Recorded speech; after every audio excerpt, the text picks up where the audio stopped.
isso aí, gente. Nós estamos aqui no nosso talk show, dessa vez com Genésio de Souza.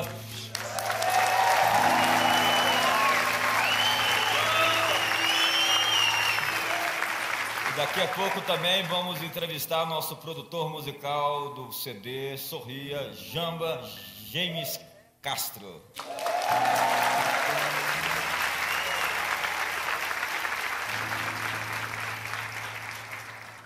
Genésio, autor de músicas já consagradas, cantor, compositor, pastor, pai, marido, servo de Deus. Aquela música Eu Nasci há 10 mil anos atrás, tem alguma coisa a ver com você? Eu lembro quando lançaram. Na época que fizeram há 10 mil anos, eu estava lá. Você tem muitas músicas que estouraram no mercado, músicas conhecidas. Não, não tenho muitas. Eu acho que algumas ficaram bem conhecidas, mas eu não tenho muitas músicas. Eu tenho várias músicas que eu canto, que só eu conheço, porque eu e lá em casa. Eu, a patroa e as crianças, né?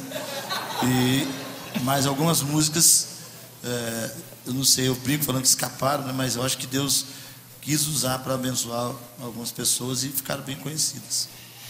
Tem uma história engraçada no seu nascimento, como é que foi? Não sei se foi engraçado. Isso que eu ia falar. Sim. Como assim? Mas torna-se engraçado, quando Deus entra no processo, Sim. Tudo vira graça. Na verdade é um testemunho, né? Que eu tenho um jeito de às vezes colocar um pouco de humor nas coisas, mas a história é o seguinte: eu penso que Deus já tinha um propósito na minha vida, e Deus sempre tem, né? Ele age por propósitos. Mas meu pai, na adolescência, ele ajudava meu avô cuidando de cavalo em fazenda. Ele caiu do cavalo, mas não foi brincadeira, não. Caiu do cavalo mesmo, entendeu? Ele fala, fulano caiu do cavalo. Quer dizer, se deu mal, né? Mas ele caiu do cavalo mesmo. E nessa queda ele bateu a cabeça num toco, numa tora, uma coisa. E daquele dia em diante ele passou a ter desmaios, uma espécie de epilepsia. E ele foi crescendo, né? Desenvolvendo e com aquele problema. Mas ele era bonito, entendeu? Ele era um cara Ele tinha problema, mas era um cara boa pinta. Era alemão ele? Não era alemão.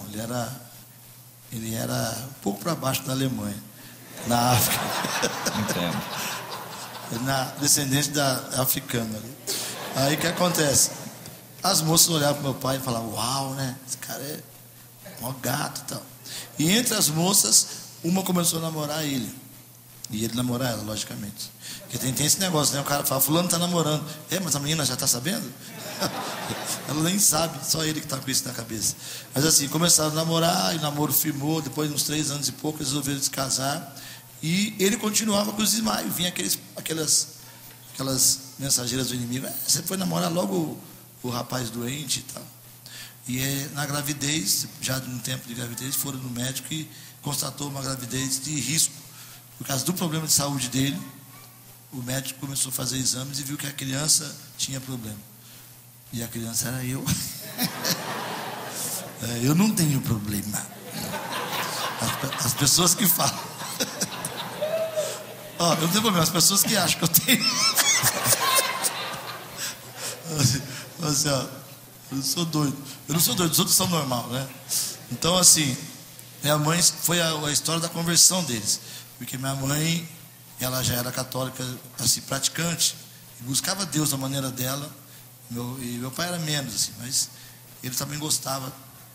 Mas ela experimentou uma busca intensa, porque ela pensou, minhas primas, minhas irmãs, todo mundo, minhas amigas, não tem essa história de ter um filho meio problemático, né?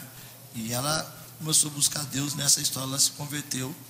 E a história do meu pai, da cura do meu pai, foi mais interessante ainda, porque ela viu, logo no começo da conversão, uma mão, como se fosse uma manga bem grande, uma mão grande, com um remédio. E pouco tempo depois, o médico já tinha falado que ele ia morrer novo, que ele caía em qualquer lugar. Se tivesse aqui, caía lá embaixo, batia a cabeça, estava em meio da rua, caía na frente de um carro. E ela queria que Deus fizesse as duas coisas: curasse meu pai e que o filho fosse perfeito. Meu pai, Deus curou. Não, estou brincando, gente. Mas assim, Deus curou meu pai vive até hoje, pastor, forte pra caramba, tem uma saúde de ferro. E Deus me usou, né? Através disso eu creio que talvez o diabo já tinha uma vontade de me destruir ali, no ventre da minha mãe, talvez. E eu nasci, né? Nasci e aqui estou. Mas... Agora, tinha um problema também de ou nascer com atrofias físicas, né? Com dificuldade motora, ou lelé, né? Eu não tenho nenhuma dificuldade motora. Agora... Ai, meu Deus do céu.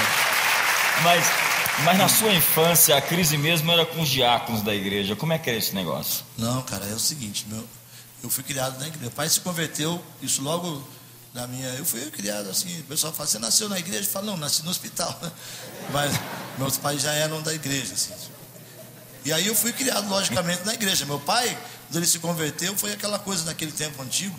Quer dizer, não tão antigo, peraí. Né? Não é tanto assim também.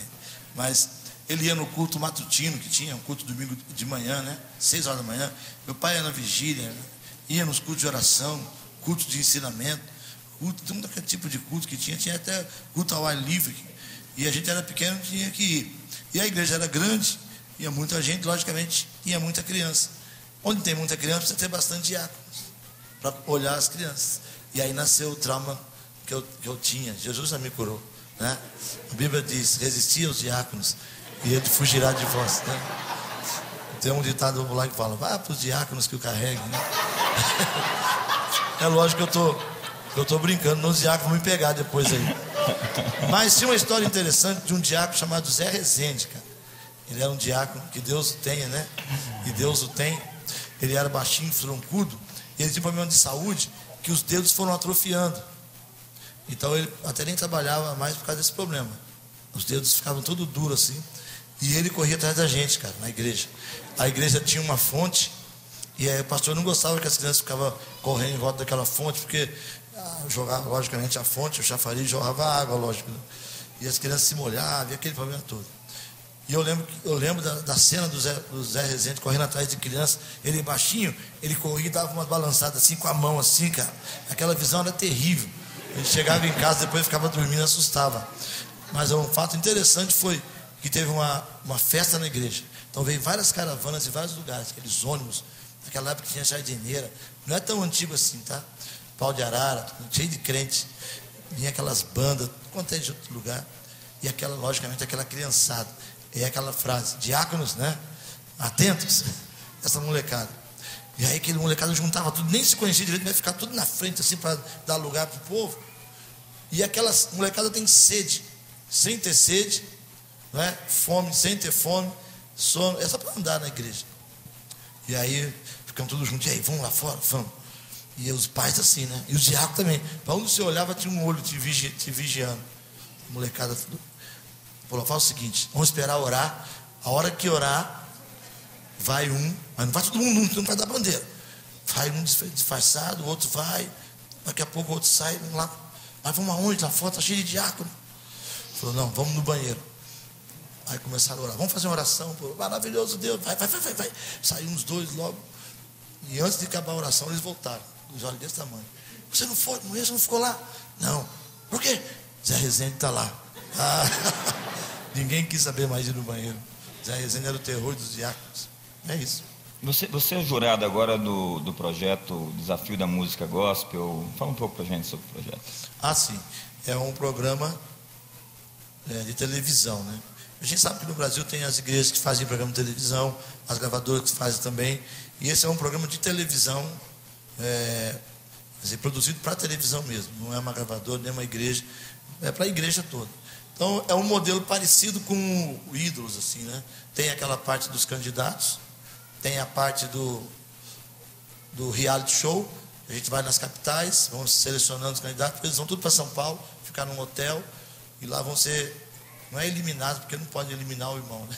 Mas assim, eu só quero eliminar aquele irmão ali, para a glória do Senhor, né? Aí não dá, né? Brinca não, a nossa luta não é contra carne e sangue, né? A gente até tirou do programa esse negócio de, desses 3 candidatos não vai ser eliminado, porque não dá.